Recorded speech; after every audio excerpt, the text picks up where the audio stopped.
भवनाथपुर विधानसभा की अगर बात करें तो गढ़वा रंग का विधानसभा से उनको कोई लेना देना नहीं है, लेकिन एक मात्र जो है माननीय मंत्री मिथिलेश कुमार ठाकुर का लगभग इनका विरोध देखा जाए पूरा पलामू प्रमंडल में क्यों हो रहा है। अगर यहाँ के विधानसभा के लोग अगर विरोध करता है तो एक पल के लिए समझा जा सकता है, लेकिन भवनाथपुर से कोई ताल्लुक नहीं है, पलामू का बहुत सारा विधानसभा से कोई ताल्लुक, लेकिन क्यों इनको पर ऐसा बार बार।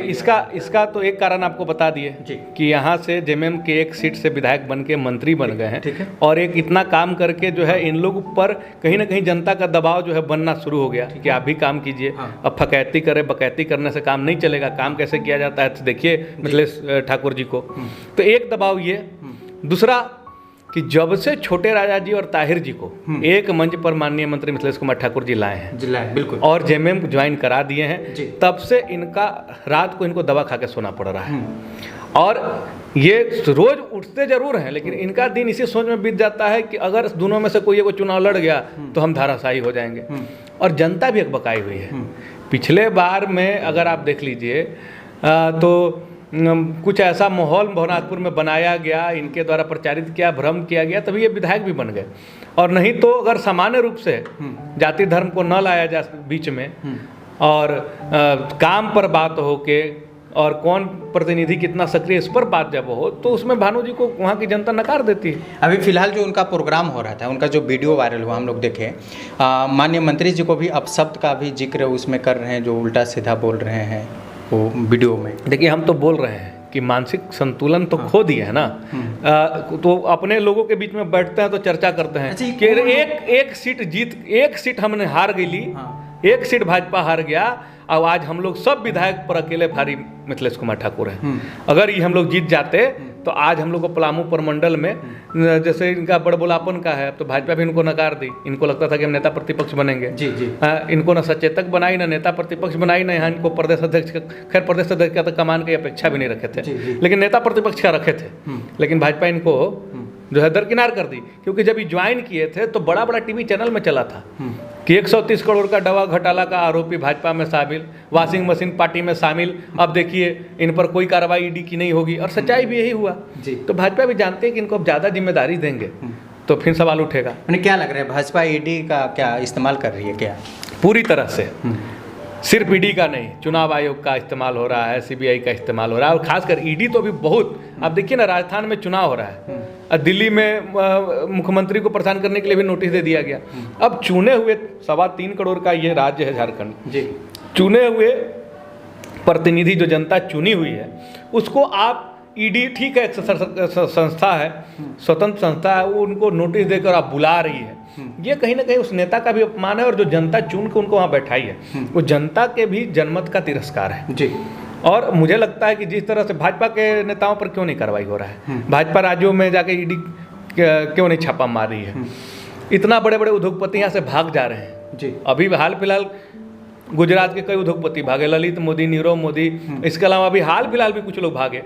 ये लोग कैसे भाग जा रहे हैं और ईडी उन लोग को नहीं, मैंने बाकी जो आपका संस्था आईबी वगैरह है उन लोग को नहीं पकड़ता है। और बाकी छोटे छोटे चीज़ों में अभी तो बहुत अच्छा एक मूवी भी आया था जिसमें दिखाया गया था कि हमारे देश में स्थिति क्या है। एक किसान अगर ट्रैक्टर लोन पर लेता है तो उसको ज़मीन बेचना पड़ जाता है, और यही उद्योगपति का 10 लाख करोड़ का जो है लोन माफ कर दिया जाता है। इसी पर अगर एक गरीब आदमी बैंक से लोन लेता है तो उसका घर दुड़ा पूरा बिक जाता है, लेकिन एक उद्योगपति जो है अगर बैंक से लोन लेना है तो बैंक बिक जाता है। इस पर क्या कुछ बोलेंगे? तो यही तो हमारे देश में चल रहा है ना। देखिए ये पूरी तरह से कहा जाए तो, क्योंकि बहुत सारे बैंक दिवालिया, ये इनडायरेक्ट करप्शन है। हाँ। ये इनडायरेक्ट करप्शन क्या कहे कि हम आपको इस माध्यम से लाभ पहुंचाएंगे और आप हमको चंदा दीजिएगा।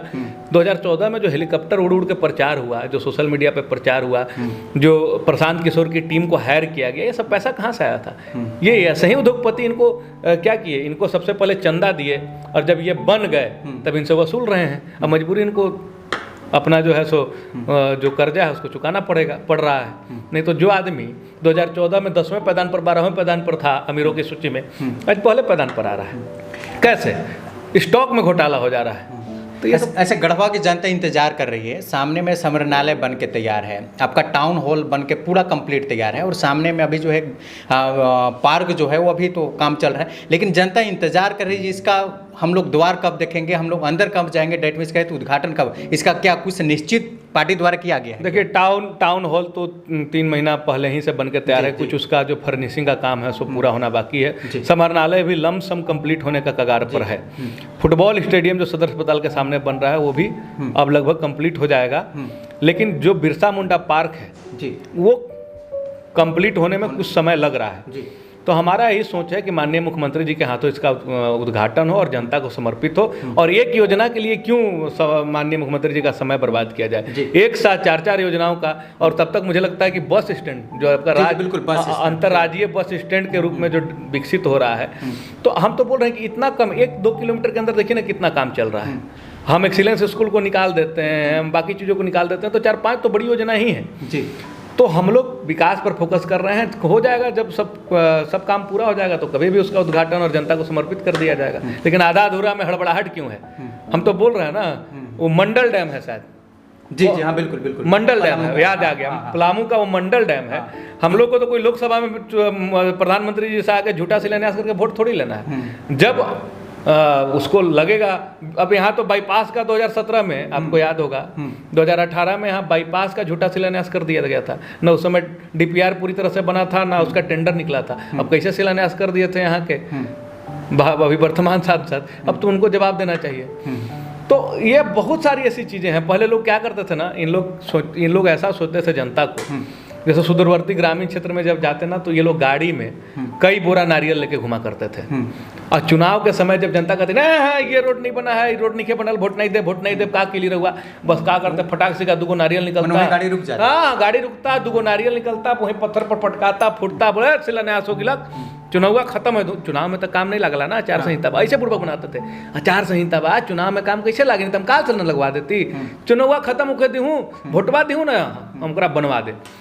जनता सोचती थी रोड बन जाएगा, पुनः उनका झांसा में आके दे देती थी वोट, और बाद में फिर वही 4 साल तक गायब। झूठा शिलान्यास से क्या लेना देना है? तो पूरा कहीं भी हम तो बोलते हैं, गढ़वा के 1 किलोमीटर के अंदर में आप चले जाइए, चिरंजिया, नवादा, कल्याणपुर, अंचला, मध्या, आप इधर उड़सुगी, ये सभी पंचायत बस 1 किलोमीटर के रेडियस में है, जो शहर से सटा हुआ है। इनकी स्थिति जर्जर थी। और आज सुदूरवर्ती आप चले जाइए, रंका, रमकंडा, चिनिया, मेराल, डंडा, कहीं भी चले जाइए, जो पंचायत का मुख्य सड़क जोड़ने वाली है वो तो सब तैयार हो गया है। और कई ऐसे पंचायत हैं कि जिसमें अब सिर्फ गली कुचा बाकी होगा, नहीं तो जो PWD का सड़क, या कह सकते हैं कि ग्रामीण विकास विभाग का सड़क होगा, प्रधानमंत्री सड़क योजना का, तो सब लगभग सब बन करते हैं। चलिए लास्ट सवाल पूछेंगे। आज माननीय मुख्यमंत्री जी का प्रोग्राम था डाल्टनगंज में, पलामू में आए हुए थे, और नियुक्ति पत्र भी बांटा गया, क्या कुछ इस पर कहेंगे?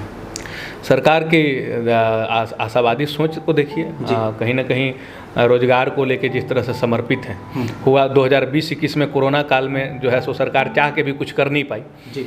2022 में मौका मिला तो मार्च से ही ये लोग सरकार गिराने और बनाने में लग गए। बिल्कुल, सरकार तोड़ देंगे। यहाँ तो आपको बता देते हैं कि पार्टी तोड़ने का भी उपाय लगाया गया कि नहीं, आप मुख्यमंत्री बन जाइए, बिरसा कांग्रेस बना लीजिए। बहुत खेला हुआ।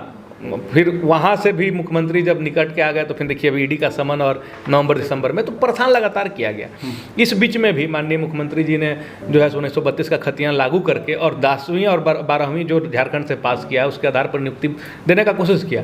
तो फिर इनके ही भाजपा के वरिष्ठ नेता हैं रमेश, वो जाके हाई कोर्ट में जो है इसको रद्द करा दिए। लेकिन अब पुराने ही जो नियुक्ति नियोजन नीति बना था उसी पर जो है नियुक्ति शुरू किया गया।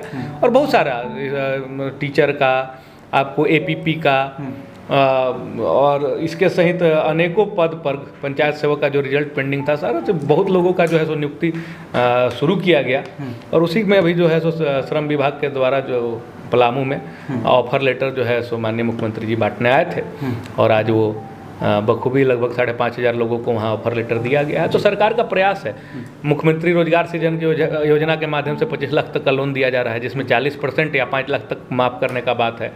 तो रोजगार से जोड़ना, युवाओं को रोजगार के लिए प्रोत्साहित करना। और आप देख लीजिए माननीय मुख्यमंत्री जी ऐसा काम कर रहे हैं कि आज अभी तक राज्य में कोई भी एक बड़ा आंदोलन नहीं खड़ा हुआ है, कोई भी माहौल जो है इनके बहुत विपरीत नहीं बन पा रहा है। तो कारण है कि ये जो सबसे अंतिम तबके के व्यक्ति हैं धोती साड़ी लुंगी योजना के माध्यम से, मनरेगा में मजदूरी बढ़ाने के माध्यम से, बिरसा हरित क्रांति के माध्यम से, पशुधन योजना के माध्यम से, ये सब चीज़ों को लेकर जो है सो सबसे जो अंतिम तबके के लोग हैं उसको ध्यान में रख के योजना बना रहे हैं, इसलिए सब माहौल नहीं बन पा रहा है। भाजपा चाह भी रही है तो जो है सो चाह के भी इनका जो है सो सामना नहीं कर पा रही है। और इसी का तो परिणाम है ना कि जिस आजसू को ये सटाते नहीं थे, आज जबरदस्ती उसको गले लगाने के लिए है, गोद में घुमा रहे हैं, गले लगाने के लिए बेचैन है। अब आज गले लगाना भी पड़ रहा है, कई सीट इनको देना पड़ा, रामगढ़ देना पड़ा, आपको मधुपुर देना, मधुपुर में जैसे आजसू का कैंडिडेट ने तो भाजपा लड़ी थी, डुमरी में आजसू को सीट दे देना पड़ा, 2 सीट तो उपचुनाव में उनको दे देना पड़ा जहाँ पे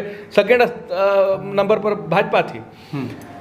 वही स्थिति बाबूलाल मरांडी जो पानी पी पी के कोसते थे, माननीय प्रधानमंत्री को बोलते थे, भाजपा को बोलते थे, आज मजबूरन उनको पार्टी में शामिल कराना पड़ा, शामिल करा के उसको प्रदेश अध्यक्ष की जिम्मेदारी दी गई, नेता प्रतिपक्ष बनाया गया, लेकिन नियम तो नहीं हो सकता था। आज प्रदेश अध्यक्ष बन गए और उनको फ्री हैंड देने के लिए रघुवर दास जी को राज्यपाल बना दिया गया, जबकि एकमात्र वैश्य समाज का कह सकते हैं, ओबीसी समाज का नेता थे।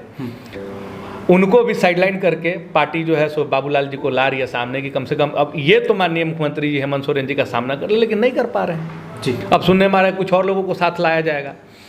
तो जब आप ईमानदारी से काम करते हैं और बोली कम, हेमंत सोरेन जी का देखिए, आप देखिएगा कि बोलते कम है, काम ज़्यादा करते हैं, और कभी भी उनका सरल स्वभाव से किसी भी व्यक्ति को असहजता नहीं हो सकती है। तो उनका सरल स्वभाव और काम करने में उनका अपना जो दिमाग जो जिस तरह से बौद्धिक स्तर से वो काम करते हैं, लोग उसको पसंद कर रहे हैं जी।